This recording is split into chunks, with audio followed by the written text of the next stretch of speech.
Sama dengan periode sebelumnya, pemerintahan Jokowi tetap lemah, pelin-pelan, dan pencitraan.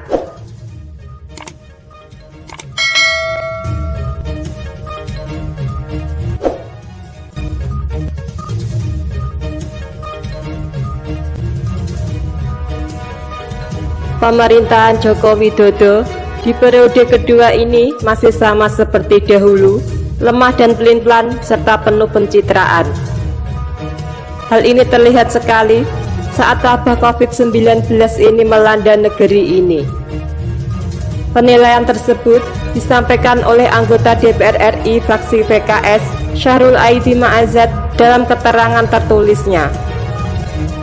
Menurutnya, banyak kebijakan pemerintah yang tidak difikirkan secara matang, sehingga tumpang tindih antara satu kementerian dengan kementerian lainnya, sampai tingkat pemerintah daerah sehingga memperparah keadaan. Dia menerangkan, efek dari ketidaksinkronan itu, konflik sosial muncul di lapisan bawah saat ini. Hal itu dapat ditandai dengan berbagai penolakan yang dilakukan oleh kepala desa hingga ketua RT atau RW yang tidak berani menjalankan aturan yang telah ditetapkan. Saya mendapat banyak laporan, mulai bupati, kades, hingga ketua RT atau RW yang tak berani menjalankan beberapa instruksi pemerintah pusat. Ada yang takut masyarakat kecewa, ada yang juga takut akan kena masalah pasca COVID-19. Akhirnya mereka hanya diam dan menunggu. Akibatnya, penanganan COVID-19 makin susah dan korban berjatuhan, tambahnya. Dia meminta agar pemerintah mengevaluasi cara kerjanya dalam penanganan COVID-19. Harus ada sinkronisasi menyeluruh atas semua kebijakan. Jangan sampai ada yang tumpang tindih dan menyulitkan pemerintahan daerah.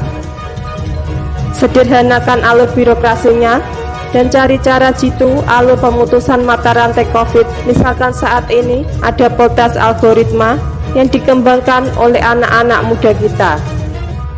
Kemudian sesuaikan standar dengan keadaan kekinian, kata Syahrul. Hari ini semua orang terdampak COVID-19, sehingga banyak orang-orang turun kelas. Misalkan kelas pekerja terdampak PHK yang dulu middle class lalu terjun bebas ke lower class. Jadi pembagian harus adil, semua harus dapat, tegasnya.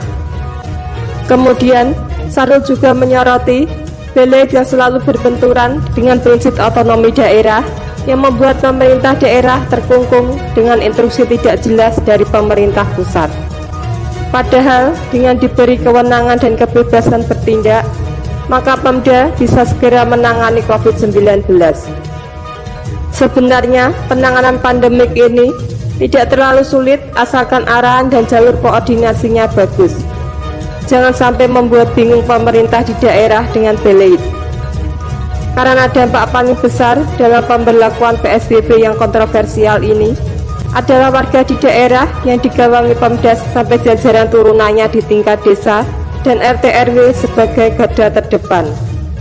Karena segala representasi presiden, dari pencitraannya pasti mereka yang menanggung. So, stop pencitraan, bantuan Mr. Presiden, tutupnya.